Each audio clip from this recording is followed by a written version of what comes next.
So it's like really showing you how kind of sad she was. Like it says, and she was in bitterness of soul and prayed to the Lord and wept in anguish. And it kind of just reminds us like how much that means to Christ. Like, yes, he's God, but like he's our Father. And like in Psalm 56, it says, you number my wanderings, you put my tears into your bottle. Are they not in your book? So it just shows us like how precious our tears are to the Lord. And it doesn't necessarily have to be physical tears. Obviously that breaks God's heart, but it's coming to the Lord like sincerely and broken and open and not like hiding back from him. And he can't, like, he's our Father. Like, I feel like sometimes we forget that he feels everything we feel. So when we come to him broken, he's also in the same way broken, because he feels every emotion that we have. So when Hannah came to him and was weeping in anguish, he felt that. And the same way when we come broken before the Lord, he feels every emotion we have, and he can't turn away from that. So if we just keep reading, and it says, then she made a vow and said, O Lord of hosts, if you will indeed look on my affliction of your maidservant and remember me, and not forget your maidservant, but will give your maidservant a male child, then I will give him to the Lord all the days of his life, and no razor shall come upon his head. So here we see that Hannah made a vow to the Lord. And to be honest, I always thought this vow thing was like kind of odd, because it's like, I'm going to do this, and like I want God to do this in return. But when you read it, it's not, she doesn't come demanding. She doesn't say, okay, I'm going to do this, Lord, I expect this. She really comes like so humbly before God and says like, God, like if you would let me, I just want to do this small thing, this small sacrifice, if it would just help you grant me favor. And it's just out of her humility, and it's not out of entitlement that she comes before God. And God actually like loves this, because when we make vows before God, it's like we're negotiating with him. It's like he's our friend. And when we're a friend of God, we'll see his hand move. So Hannah, when she makes vows, she's communicating, she's negotiating with God. And in the same way in our prayers, when we make vows before God, it's not like we're saying, God, I'm going to do this, and I expect you to do this, and you have to do this because I'm doing my part. It's like we're never deserving of anything really, but it's like coming to God and saying, like, I just want to offer you this small sacrifice to grant me favor if it's your will. And then also in her vow, she says, O Lord, if you will indeed. So she doesn't say, again, like she's not saying, you have to give it to me. She is in complete acceptance of God's will. And I think when we say like prayer that moves the hand of the Lord, when I honestly read it, I was like, oh, like prayer that gets me what I want. But it's actually not the reality. Like Abuna David was saying, like, I was asking him about it, and he was like, moving the hands of God can be moving the hand of God to remove the desire from my heart, or moving the hands of the Lord to give me peace in the situation. It doesn't mean moving the hand of the Lord means moving the hand to get exactly what I want. So I feel like it can be very dangerous to like determine the effectiveness of our prayers by getting exactly what we wanted, because that doesn't mean that God isn't working. So just because I haven't seen exactly what I wanted doesn't mean I haven't moved God's hand. In fact, his hand might be moving in ways I couldn't even have imagined. So if this story ended differently, if Hannah hadn't gotten a son, could we still sit here and use this example as a prayer that moved the hand of God? Like, I feel like yes, because we shouldn't measure, like he still would have moved his hand in giving her peace, in removing the desire. It doesn't mean that he wasn't working if he didn't give her a son. But God, out of his mercy, allows us to see us actually get what we want, because he's a father and he wants that father-child relationship. And then I think just the last thing was, and it happened as she continued praying before the Lord that Eli watched her mouth. Now Hannah spoke in her heart, only her lips moved, but her voice was not heard. Therefore Eli thought she was drunk. So Eli said to her, how long will you be drunk? Put your wine away from you. So it says that she was praying in her heart. It was like a silent prayer, only her lips moved. And that just shows us that prayers that move the heart of the Lord, they don't have to be vocal. God hears the inner voices within us. I just found this thing by St. John Chrysostom, which I thought was really beautiful. He said on this prayer, he said, "For I seek those tears which are shed not for display, but in compunction, those which trickle down secretly and in closets and in sight of no person, softly and noiselessly, those which arise from a certain depth of mind, those shed in anguish and sorrow, those which are for God alone. Her tears alone uttered a cry more clear than any trumpet." You know, she wasn't there making a scene. She wasn't like, oh, you know, look at, like, she just was silently in her own, and the Lord heard her heart. And just the last thing, it says, Then Eli answered and said, "Go in peace, and the God of Israel grant your petition which you have asked him."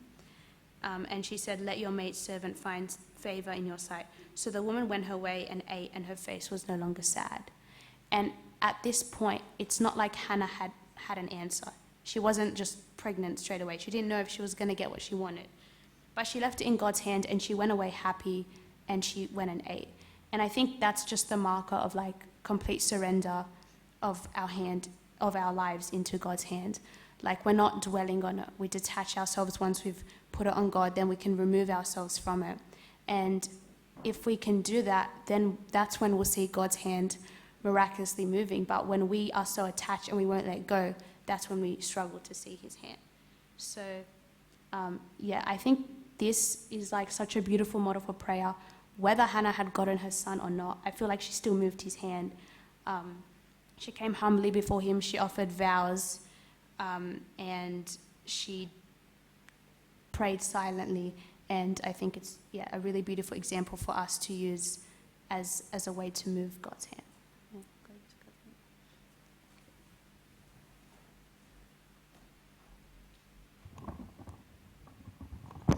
All right, just before Abuna comes, we'll, if we can all come and sit at the front, because there's not many of us, we won't break up into groups.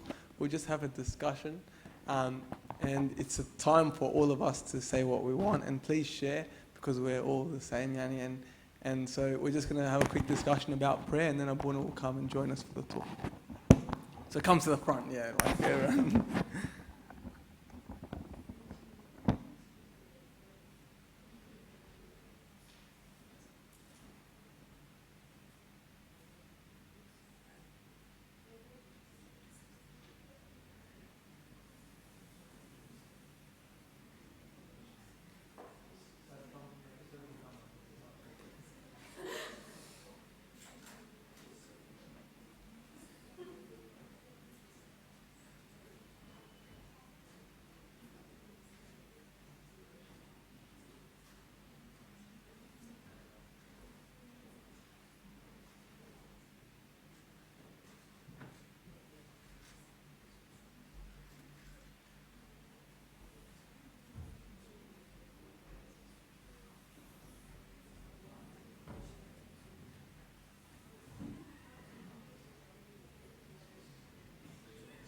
David, what do you think? What did you say? Yeah, I think communion's actually really nice because the idea of communion or relationship, it's like that's exactly right. Prayer is the link between me and Christ, the connection between me and Christ, and the way I communicate with Him, the way I unite with Him. And that can take many forms, like it can be attending the liturgy is a type of communion and it's a type of prayer because I draw closer to Him. So maybe like one way to think of prayer is anything that draws me closer to the one that I love. Because if you think of the relationship with God as any other relationship, then you draw closer to that friend or relationship or parent or whatever by many different things. One is spending time talking with them. One is giving them gifts or them giving you gifts. One way is just sitting quietly in their presence. So there's many different forms of being connected or united with this person. And I suppose that's what prayer is. Prayer encompasses all of those things: the liturgy, the sitting in silence, the speaking, the giving gifts or offering service. So I think that prayer is really everything that we're told to do as a Christian that draws us closer to the one that we love. Yeah, like just on that, like Pope has a quote. He says, "Prayer is everything. Without it, we have nothing." And I think if we consider that our life on earth is meant to be a small taste of our life in heaven, and then by that, heaven is supposed to be in communion with God the whole time. There is no point, there is no part of heaven that we're not in communion with God. If we consider that is what heaven is and that is what earth is supposed to be, then prayer is basically heaven on earth. Prayer is the only taste of heaven that we get on earth, which is, as David said, the liturgy, prayer in your room, and even, it's not the spoken word, like Brother Lawrence in his book, Practicing the Presence of God, as he washes the dishes, that's his prayer, that's his service to God. And St. Augustine, like in this book, he says, prayer is the breath of the soul. So if you imagine that the soul is dead without breath, the soul is dead without prayer. And our spiritual life is dead without prayer. I have one other question. Answering is, what is prayer? What is prayer? So I don't know if you have anything to add. Well, I'll say what Pope Shenouda used to say, that prayer is the presence of God. So when the Lord says, advise us to pray all the time, we cannot speak and think of the way we say psalms or make matanias. We cannot do it all the time. But if we are in the presence of God all the time, then we are praying. We can practice the presence of God all the time. There's a very nice book about the presence of God by Brother Lawrence. Have you seen this book before? It's a very, very nice book. He was a cook, but he practiced the presence of God. So once you are in the presence of God 24/7, you are praying 24/7. To the extent that while you are sleeping, you are still praying. You see that in the morning. You get up in the morning and an idea is running in your mind. All right, we'll stop the discussion now because Paul is with us. So as we mentioned before, we're starting tonight a 3-week series on reigniting the lost love and the lost connection, which is prayer. And tonight we start with Abuna Ya'ub speaking to us about prayers that move God's heart and how we can pray in a fashion that moves God's heart. So we'll leave. Well, I think this is the treasure of Christianity, that you know that the Almighty, who is not seen by us, not easy to see Him, we can move Him. There's one priest in Egypt that's famous, Abuna Makarionan, always say in his sermons that I cannot move mountains, but I can move God to move mountains. My hand cannot move mountain, but I can move the hand that can move the mountain. And this is reality that makes Christian favored. And that's the treasure of Christian people. If they don't have that, then they are missing on the whole idea of belonging to God. I got some points, and then we have discussion together. The first point is the possibility to control the whole world from your bedroom. This is something like magic, but it happens. You can control the whole world from your bedroom. Have we seen that happening? Yes, we saw it from Pope Carolus. Pope Carolus, whenever he had problem, he goes to his cell in the monastery, and things change, rules change, the government change. His opponents fall, to the extent that, because it was repeated hundreds of times, whenever he says, I'm going to the monastery, the Islamic government of Egypt become too scared not to obey him, because they had experience that some people die, some people get paralysis. He can go to his cell in the monastery, and things change through an army that he can move. This, the army of the angels and saints. He can send them. He literally says sometimes something like that, okay, I'll send Marimina, I'll send. What's that? Is it possible? Yes, it's very possible. This is the top experience of Christian people, top experience. That you feel that really I'm sitting on the top of the world. I don't need anything. I just need my divine friend. And my divine friend can do everything for me.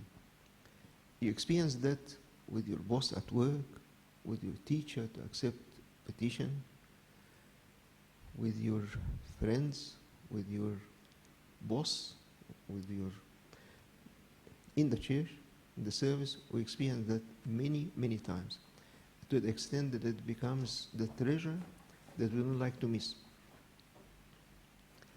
You know, every new priest, particularly from St. Mark Church, before he leaves the church, going to spend 40 days in solitude or to learn the rituals of priesthood, I ask the congregation, if you have any petition from God, write it on a piece of paper, give it to him. And they don't understand that because they are yet to spend 40 days. But all of them are very honest. Then they take the papers and they seriously pray. Two of them told me, the priests that were ordained over the last few years, they say to me, every night without fail, we were shedding tears all the time while we have the papers. Abuna Mark said, I spread the papers on the floor and I crawl on my hands and my knees to move on the papers, but keep that kida confidential. Drops of tears drop on the papers. You move for the papers, and then they discover the mystery. The things can happen while they're there. They come to see things change.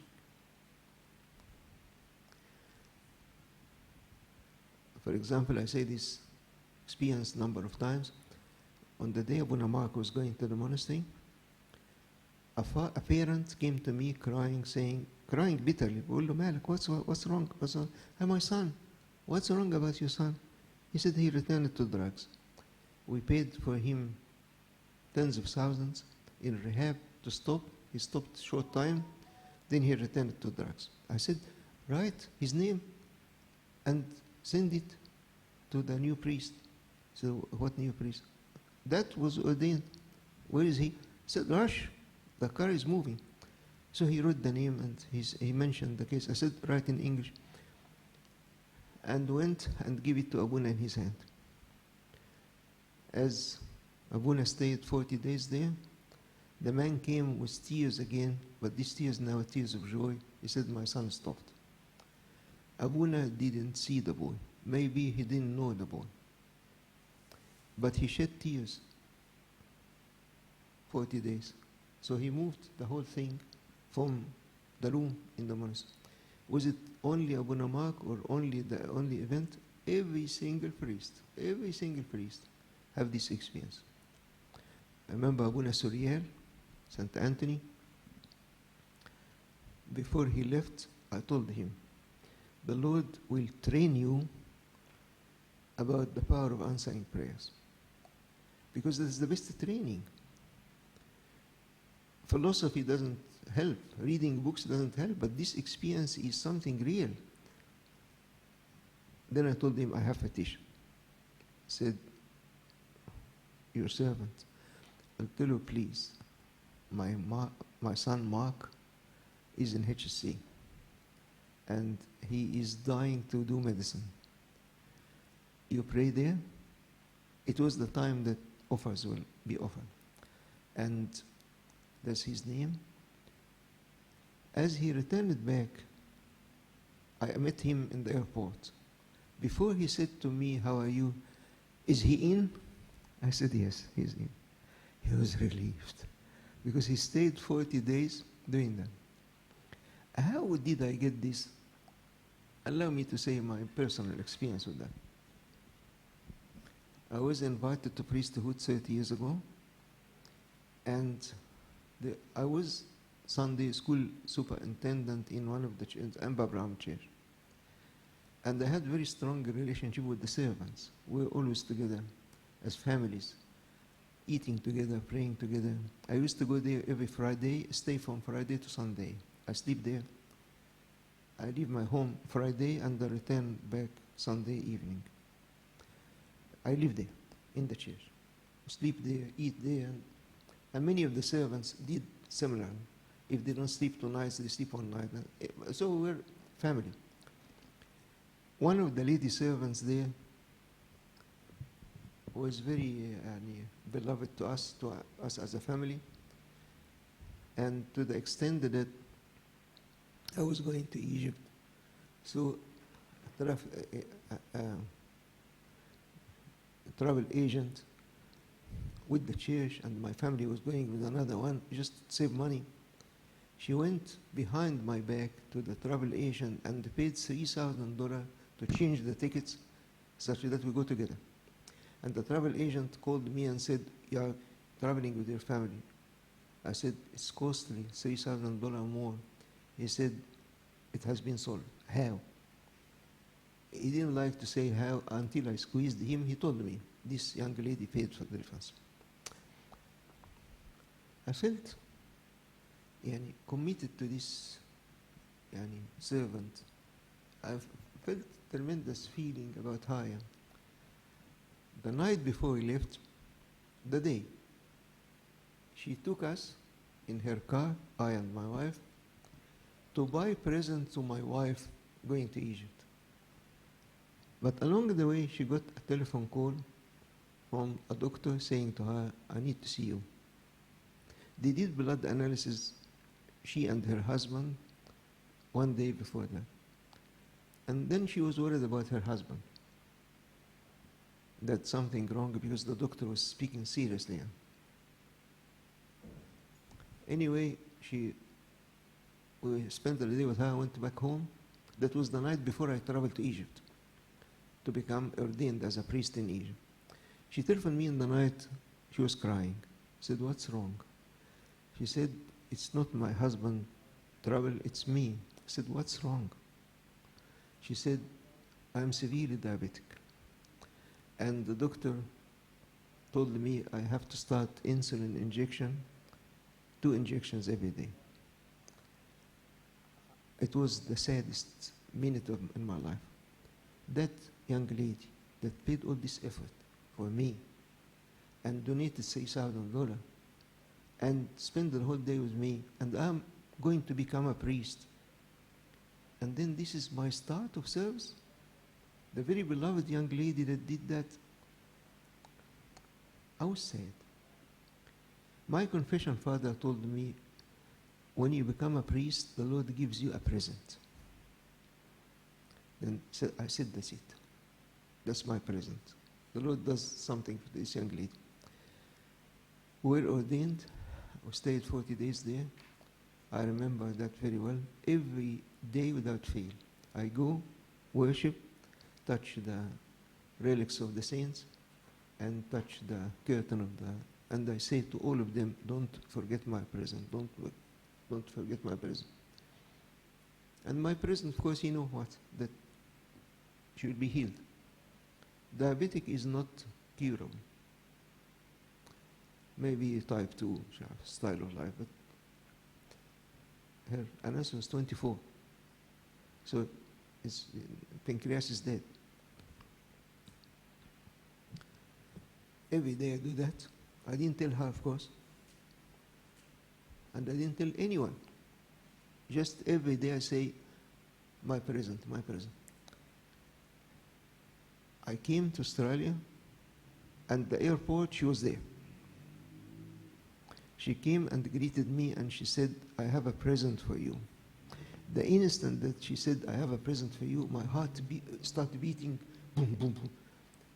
Then she gave me an envelope.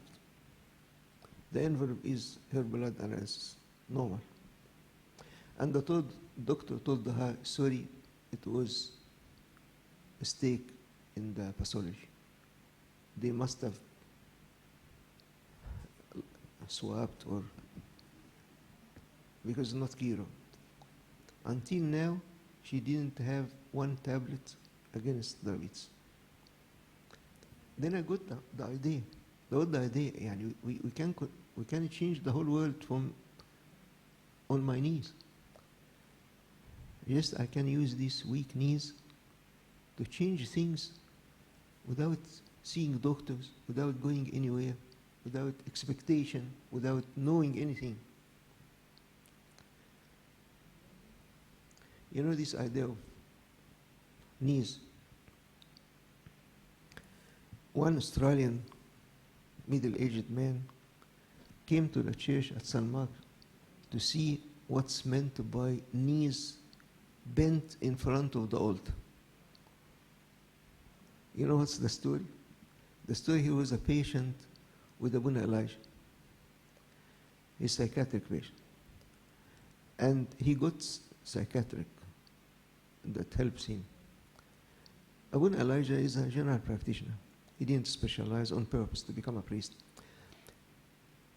And what happened to him is that he helped this man very much. The man felt much better by visitation to Abuna Elijah rather than his psychiatrist. Then he said to Abuna, you must be psychiatric. You helped me much more than my psychiatric. Since I became attached to you, you gave me medication, I'm much better. He said, son, it's not psychiatry, it's not knowledge. I have no knowledge of psychiatry. It is my bend the knees in front of the altar. What? My bend the knees in front. The man came to St. Mark chair to check what are bend the knees in front of the altar. It's a very sweet story. Yeah? But the moral of the story is that the bend the knees in front of the altar healed the man without knowledge of psychiatry. So this is an experience open for all of us. It's open for all of us. Some mothers have this experience. They bow their heads before God and they cry for Him, and the Lord interferes. So you can move the hand of God to do what you can't. You cannot heal a diabetic person. You cannot change rules. But rules can change from your bedroom. Of course, there are conditions. Possibly the last point in our discussion would be the conditions that the Lord will. Why new priests? Because they sacrificed. They left their career, they left their life, they made major change in their life, not knowing what's going to happen to them. And that was one of the reasons that the Lord rewards them. But I'll get to that again at the end about what can we do to receive the favor. It is experience of the presence of God. You speak to an atheist, he says, stop this rubbish. There's nothing called God. Then who created the nature? The proof of prophecies in the Old Testament, this is rubbish. This is book I don't like to read. You do whatever logic, no. Until they have an experience. They have hands-on experience. They know it's possible. You yourself have this, you cannot prove it, but you know it. If you speak to people, they may laugh. They may say, I'm measuring. You are, oh, it happened coincidence. But you know that it's not coincidence. Why it's not coincidence? Because of the specific thing. You ask for something almost, not only, it's something impossible, and it happens.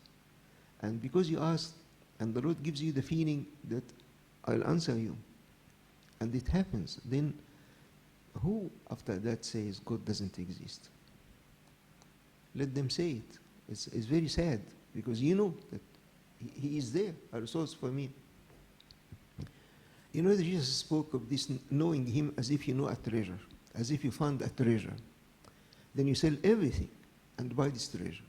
Jesus said that it's like a man that knew that this field has a treasure. So he went and sold all his possessions to buy this field, to get the treasure. That's exactly knowing Christ. You sell everything. You sell bad friends. You sell bad enjoyment. You sell career. You sell money. You sell trample on these things because you have the treasure. One of the top experiences in life is the exchange of gifts between you and God. If I exchange a gift with someone, give him a gift, he gives me back, then I see how honorable the man is. I give him a gift, he likes to give it back. I visited him when he was in hospital. Then when I was in hospital, he came to visit me. I visited him on his birthday. This exchange of visits make the relationship between you and the friend much deeper and much real, and you know his personality. There is nothing more than knowing God by exchange gifts. You give God something, He pays it back in a very different shape, much higher level. You give Him peanuts, He gives you everything. And you feel that it is exchange of a gift. I give Him that, then He paid back. This includes effort, includes sacrifices of money, sacrifices of honor. Because of God, I trample on my honor, my dignity, to give God glory. Then I see the payback from God. Then I start knowing the reality.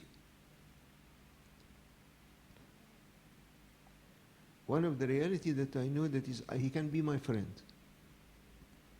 When you imagine the Almighty to become your friend, you say, how? There are 7 billion people in the world. Will He be friend to the 7 billion? Yes.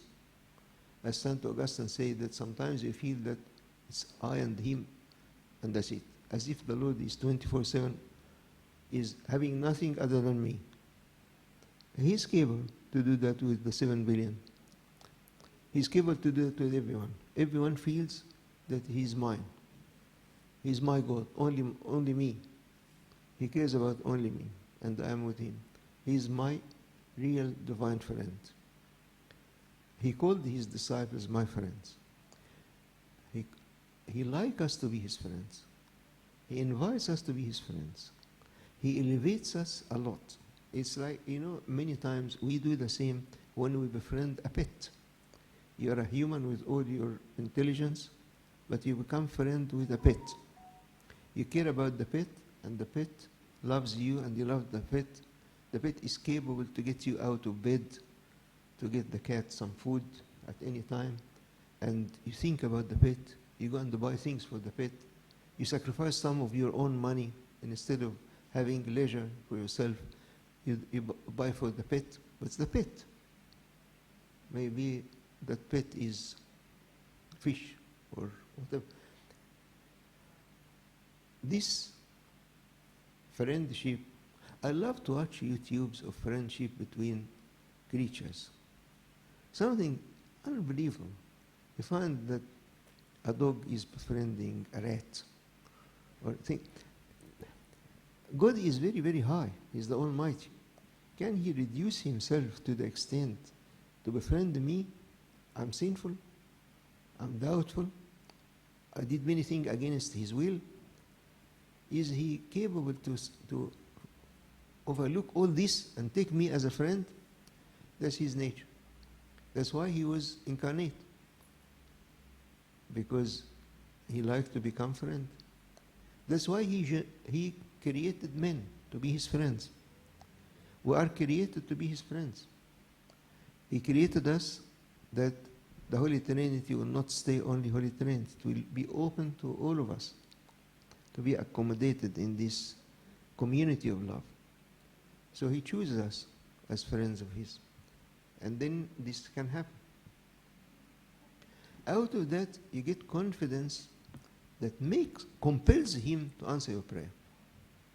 You know this rule that I repeat always, I took it from Marisha. He says that the confidence of a beggar compels the giver. You may have observed that when a person comes to you in full assurance that you wouldn't let him down, you can't let him down. You'll find yourself committed. I repeat what Marisha said. The confidence of a beggar compels the giver. This is applicable between us and God. Our confidence in him as a friend will compel him to answer my prayer. He wouldn't let me down because of my expectation in him. If a child is expecting from his mom a bike on Christmas, and he knows 100% that mom loves me, she wouldn't let me down. She will buy the bike for me. I start giving thanks for her. Thank you, Mom, for the bike that you'll buy for me next month. Can this mom ignore the child? I tell you, she will sell her gold, but just has the confidence. This happens to us when we have him as a friend. We compel him by our trust. Because of that, you have confidence to the extent that there is no psychological trouble. Your diseases will be healed because there's no fear, there's no doubt, there's full confidence that I'm not going to be let down. I'm not. I have a divine friend. Did we see friendship between God and humanity? Of course. Living people around us and in the history. There are people that became friendly with God, and God chose them. There are a few things I'll shift now to how to acquire this status. Number one, this idea of choice of friends comes from integrity. The choice of friends depends on the quality of the friend. But the quality that God searches for us is integrity. Once a human keeps his or her integrity, then the Lord says, this one I'll choose a friend. That's why when God decided to choose Abraham in the Old Testament as my friend, as his name indicates, you know, Abraham has another name. In Arabic, we call Khalil. Khalil. Khalil. Ibrahim or Khalil. That's the same name. Khalil means friend. So Abraham is friend of God. How? When he chose him to be my friend, he said to him, walk before me and keep your integrity. If you keep your integrity, then the Lord will select you. This is my friend. What's integrity? Integrity means what's within is without. When I'm alone is exactly as I am watched by a million people. It's the same. There's no difference. No pretense. I'm real. What's inside me is outside. What I say, I mean. I don't have hidden plans. I don't have games. I say something and plan something. Nothing like that. Real. No pretense. These people keep their integrity. And this integrity will nominate us to be friends of the Almighty. Some qualities make God choose us. For example, sacrifice. Sacrifice is the highest level of showing belonging. And if I really belong to you or your organization, and I'm not willing to make sacrifice for this loyalty, this belonging, then this is not real belonging. If I belong to God, then I don't care about trivialities. I wouldn't sell my friendship with God because there is attractive person of the other gender that is dragging my attention. And I know it's a sinful relationship, it's not leading to marriage. I may be married, or that person is married, or will never happen to be my future husband or future wife, but still I'm keeping this ugly relationship. Not necessarily physical sin, but just attachment in an ugly way, sinful way. I chop it with no hesitation. I trample on it because this stands between me and friendship of the Almighty. Friendship I appreciate. I appreciate friendship with God. This will not be the case. I can do anything for His sake. I don't sell Him for trivialities, money, position, promotion, getting something, some pleasures. I don't. That's why I say sometimes your sacrifices will be immediately, you receive the response, immediate response.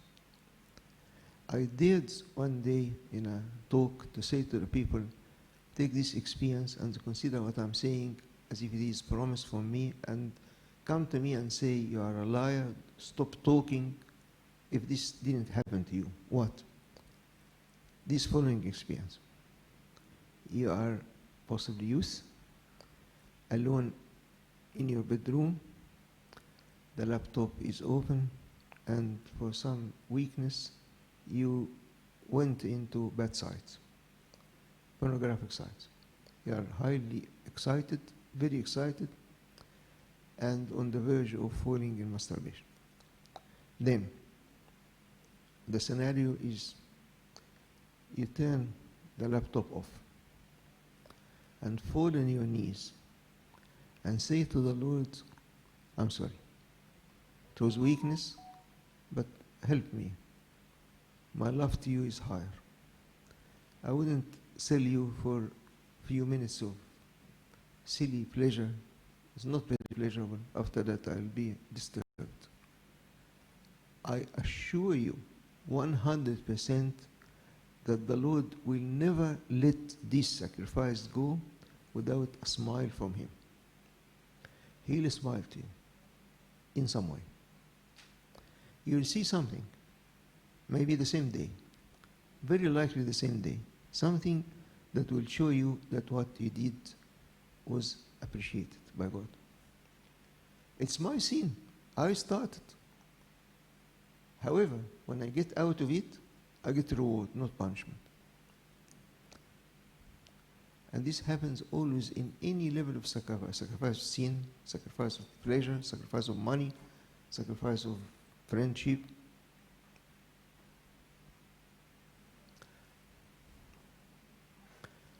In the youth meeting a number of years ago, I gave a talk about sacrifices. And I mentioned this idea of sacrificing a relationship that's not proper.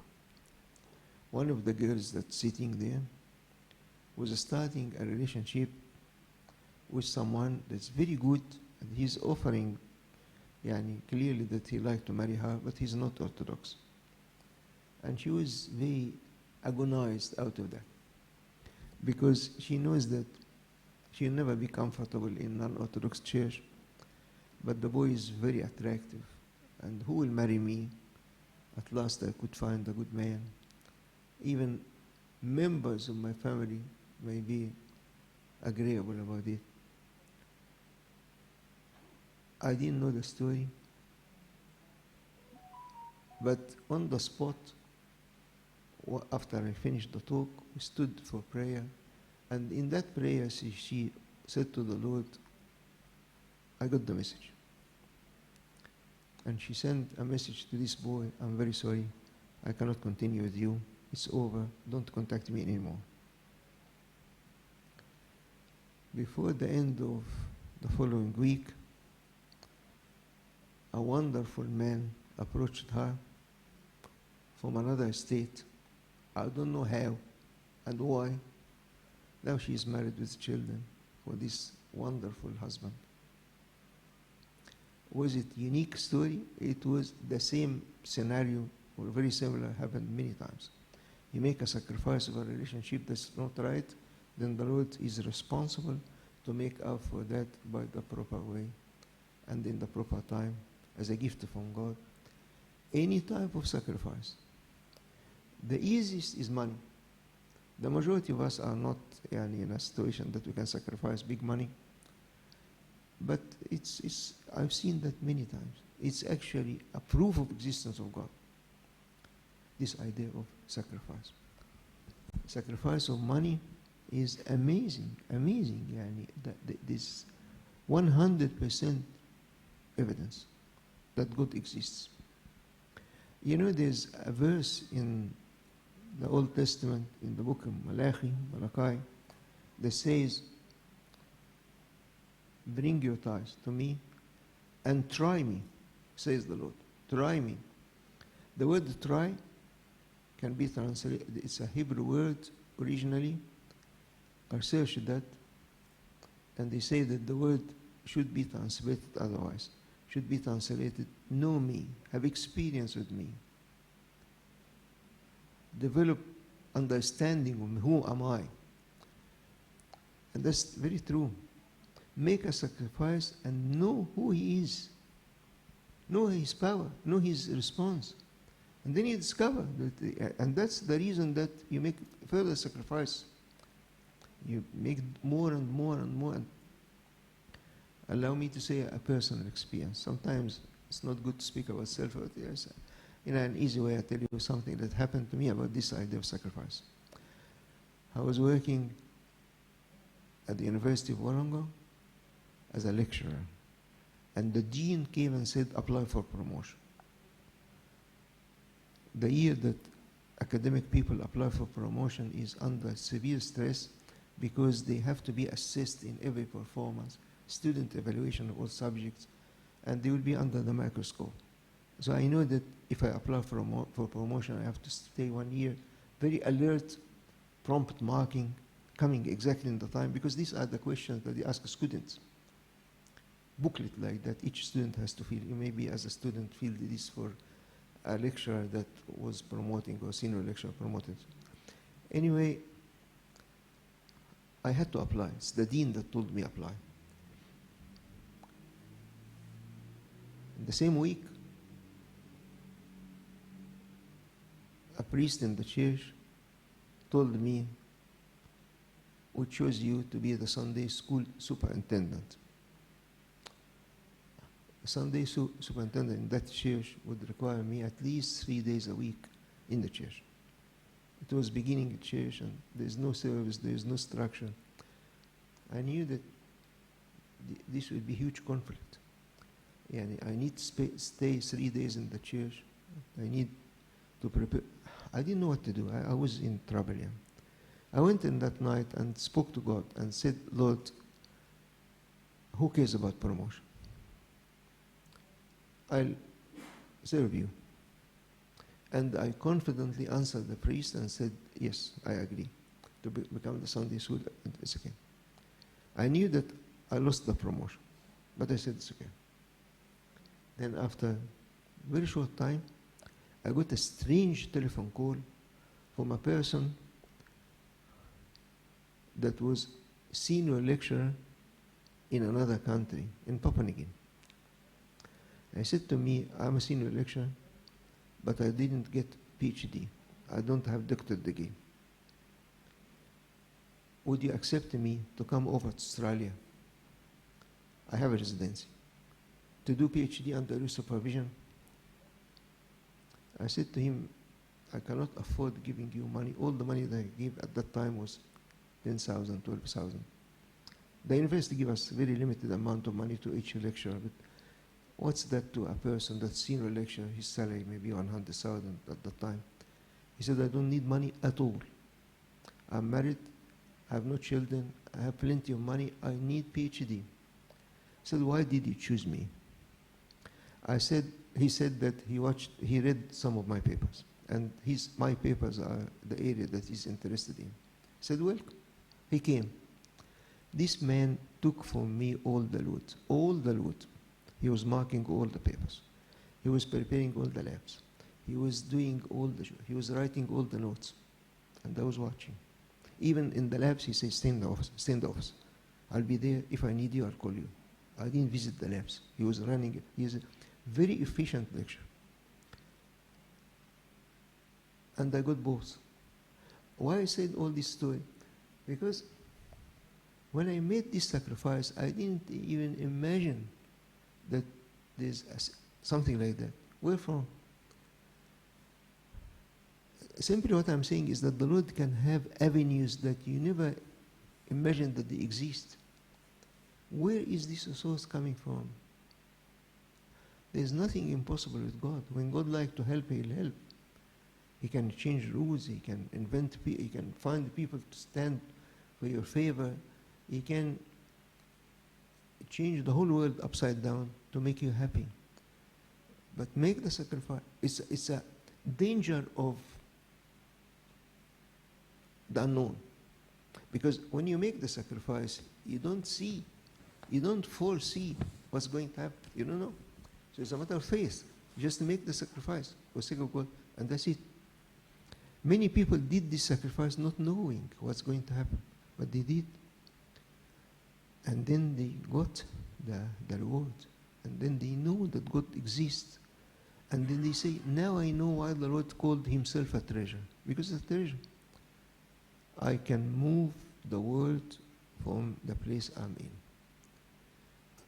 I may lock the door and be on my knees. This can happen to all of us. As a parent, God willing, all of you will be parents, having your own children. You see that happening at home many times. I did that many times. Is this talk recorded?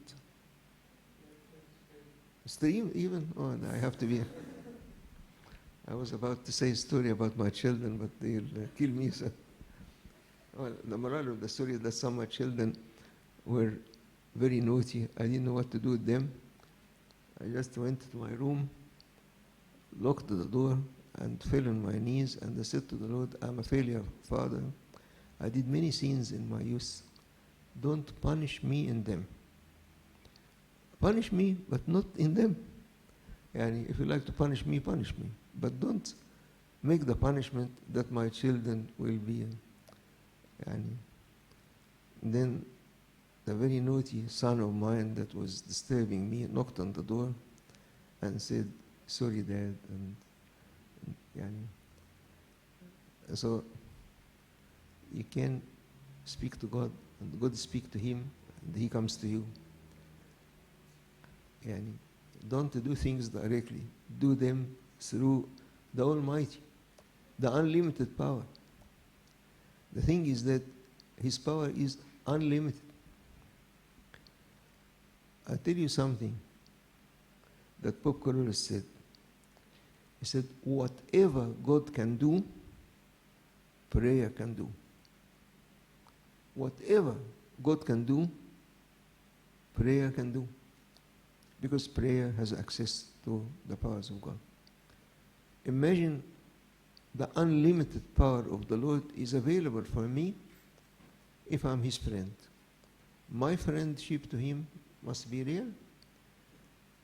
I have to make sacrifices. And sacrifice of what? Sacrifice of sin. And sometimes sacrifice of non-sinful thing. But nothing will be dear to me. Nothing is dearer than you, Lord.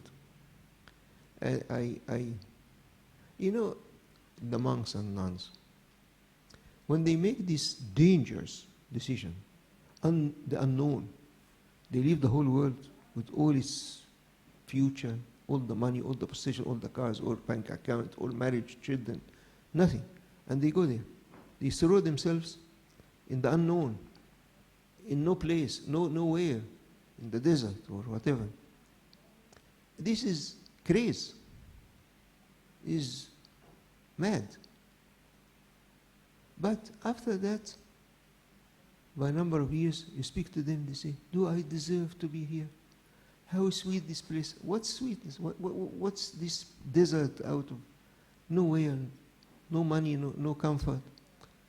Well, is God capable to make them or her happy?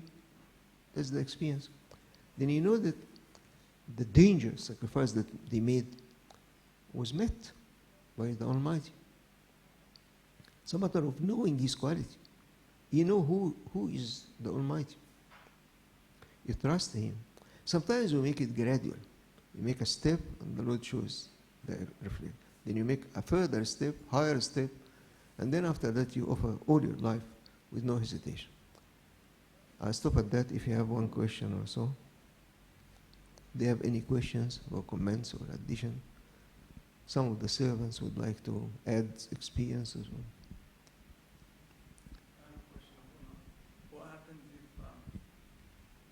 My question was, what happens if what you're asking of the Lord, like for example, this lady with diabetes, what happens if it's His will that He wants her to have diabetes? Or what happens if it's His will that, you know, something, you don't get, that Mark doesn't get into this course, but because of prayer he does? How do you discern whether you should be asking? Because, you know, they say sometimes when you pray for God's will, not for what you want. How do you know the difference between the two? If I understood the question, what happened if I hope that the hand of the Lord will do something and it didn't happen? Then, if I'm honest, then the Lord will explain to me why it didn't happen. And He'll give me peace in the outcome that is not my expectation. If not immediately, after a number of years maybe. But one day, I'll have to come to the conclusion that God overridden my desire or my request for my sake. Exactly as a parent can do to his children. The child like to buy something that's dangerous. Then dad say no. Then the child feels that dad is harsh. Dad doesn't like me. Dad doesn't give me the thing that I'm hoping for.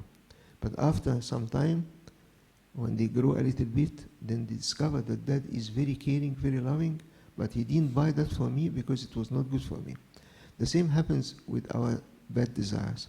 Bad requests, I mean. Sometimes I beg the Lord for something that's bad.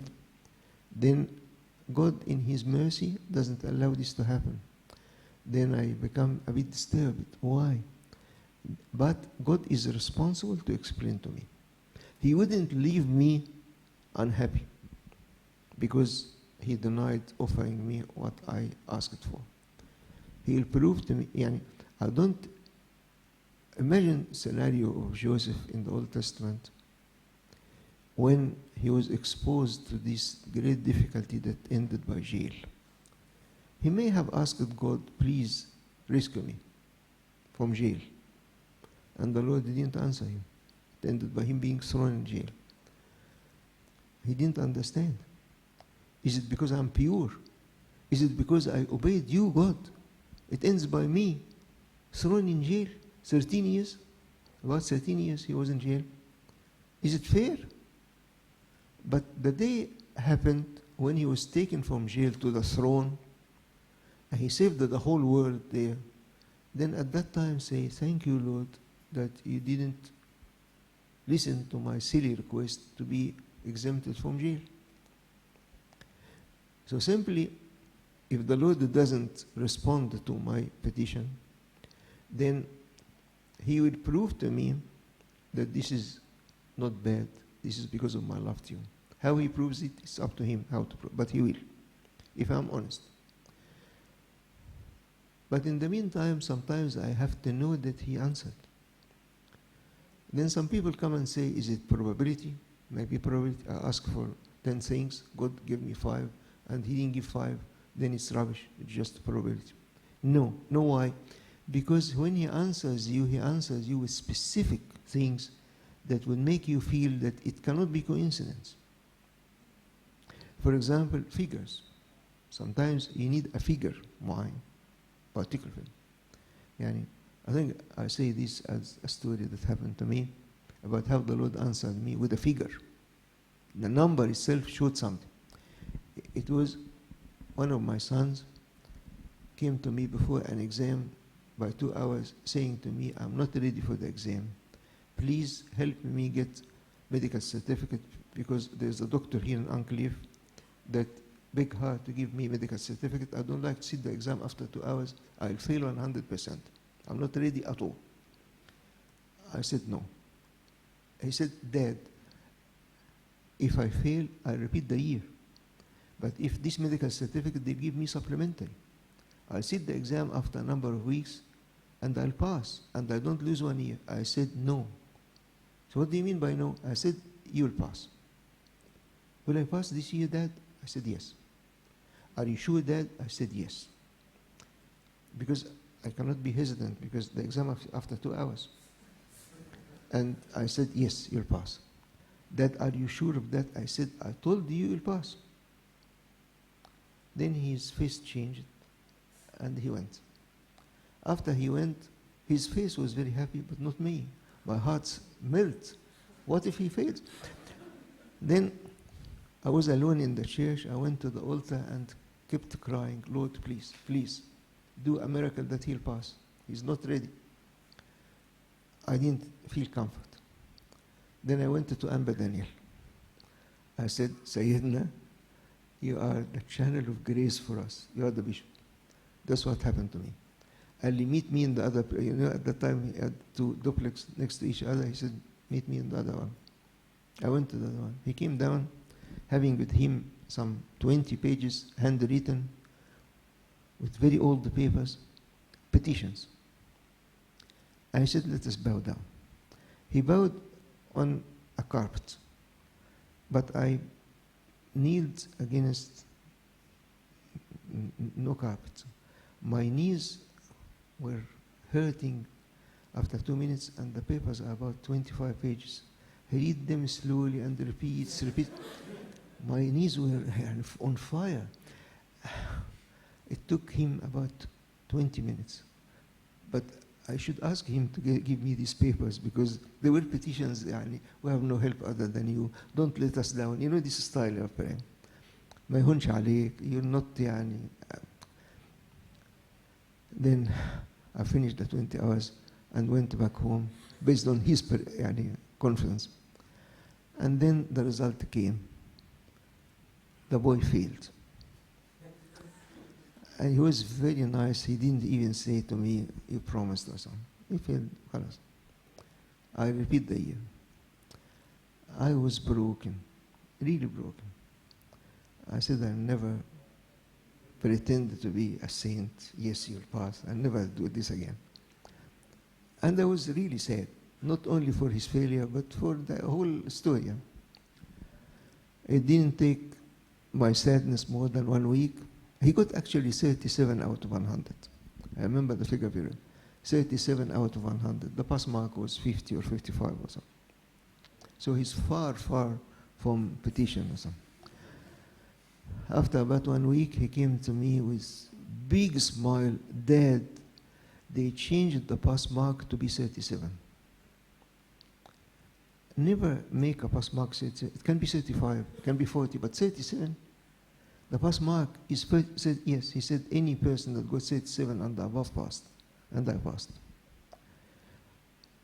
That's what I say, the figures sometimes show you, is it coincidence? It may be coincidence, but to be 37 is making it 1 in a million chance of response from God. So I say that when things happen, they happen with assurance that it is divine. It is the hand of God. It's Him. It's not coincidence. The figures should, sometimes the figure in money. And the figure comes in money, exactly the figure that you need, to the extent that if it is 10 times more, you won't be that happy. You are happy by that figure. It happened with me possibly the first months in my priesthood at San Mark Church. The treasurer was late Salama. He went to heaven. He was the treasurer. And he came to me on Sunday And he said, we have to pay $3,000 tomorrow to the bank, and there's no overdraft. We are not allowed. We'll have heavy penalty if we don't pay. And he saw about 20 people visiting me.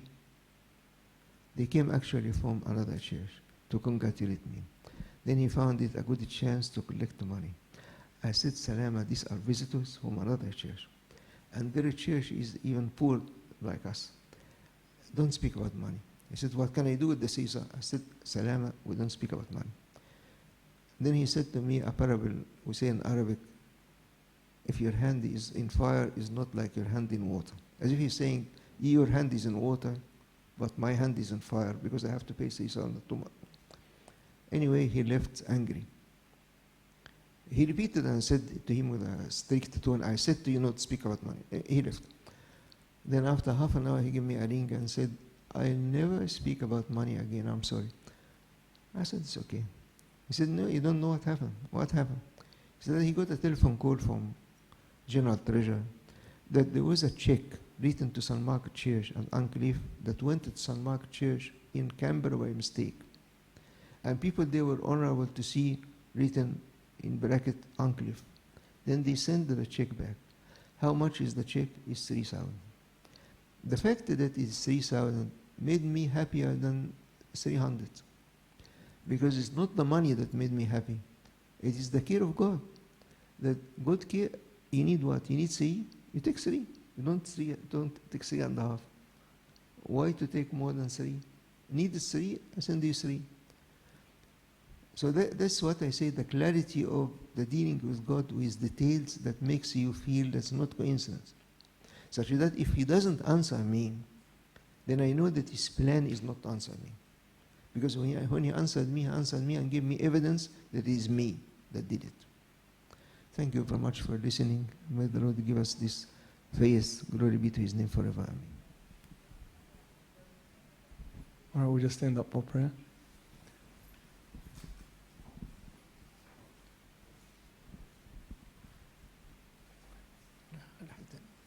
In the name of the Father, Son, and the Holy Spirit, one God, Amen. We thank you, Lord, for your great care for us. Thank you, Lord, that the door is open for us to know your mercy and your love and your care. Only overlook our mistakes and our weakness. That we know, Lord, your power. You know that you reduced yourself to the level that you can accept us as your friends. But our loyalty is shaky. Our capability to reject sin is very weak. We ask you, Lord, to overlook our mistakes and give us the hope that we can come back to you in full expectation, trusting you, not self, knowing that you are merciful, you are a redeemer that can pay for our sins and accept us back and restore us to the status of belonging to you as your children. We ask this through the pleading of St. Mary and St. Mark to listen to us praying thankfully and saying, Our Father, who art in heaven, hallowed be thy name.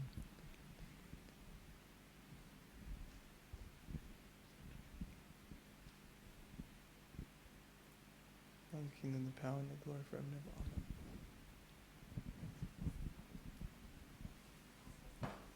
Amen. All right, we just have one quick announcement from Mark. We'll send the video. It's about St. Mark's Connect. I'm not sure if you heard about it, but we'll send the video on the WhatsApp group, but we'll just have Mark to explain what it's about. That's all right.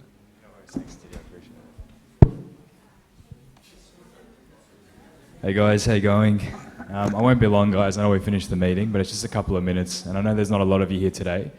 But just a quick show of hands. Who's heard of the new St. Mark's Connect here at church? Just a show of hands. So not many of you. Has anyone signed up? Or anyone formed a group? No? Okay. Look, just 2 minutes, guys. It's actually a really nice initiative that the church fathers have come up with at church. And you would have heard something similar if you listen to Father Anthony Messer in USA. He calls it life groups. You've got other churches around the world, they might call it something similar. But the idea is we've got such a huge parish here at St. Mark's. And there's this idea in the New Testament, there's a Greek word, someone kept hammering it into me in Melbourne, it's called koinonia, which means community. This idea that, the idea that Jesus has, we want to be one body and united, We want to be accountable. We want to be involved in each other's lives. Particularly in these times in COVID, we've been a bit disconnected. So what the church fathers have done is set up a new service. And the idea is you form groups of about 7, 10, 14 people. And at least once a month, you gather in each other's homes and you fellowship together. What that looks like, it's up to you. But what the church fathers have done is put together a bit of a program to at least help guide your gatherings. So they've got a video, they've got a bit of a program guide, and some discussion points and questions. The idea is you just get together, chill out, have something to eat, relax, but it's just to kind of connect us all together so that we're not also separated, particularly in these times of COVID. So as David said, he'll send out a video. If you want some more information, just come and talk to me. But it's as easy as logging onto the St. Mark's website. You can form your own group and register your group, and then we can start sending you the resources. Or if you want to join a group and you don't have a group, just register yourself and we'll find a group that's of similar age, similar location, and then you guys can get started and connect. So thanks so much for your attention, guys. I'll hand it back over to Diddy. Thanks. The last announcement is that there's prayer meeting in the Arabic church at 10:30, and also there's food downstairs just behind the kids' church, that little room behind the kids' church, so go down there and eat. It's good to see you guys.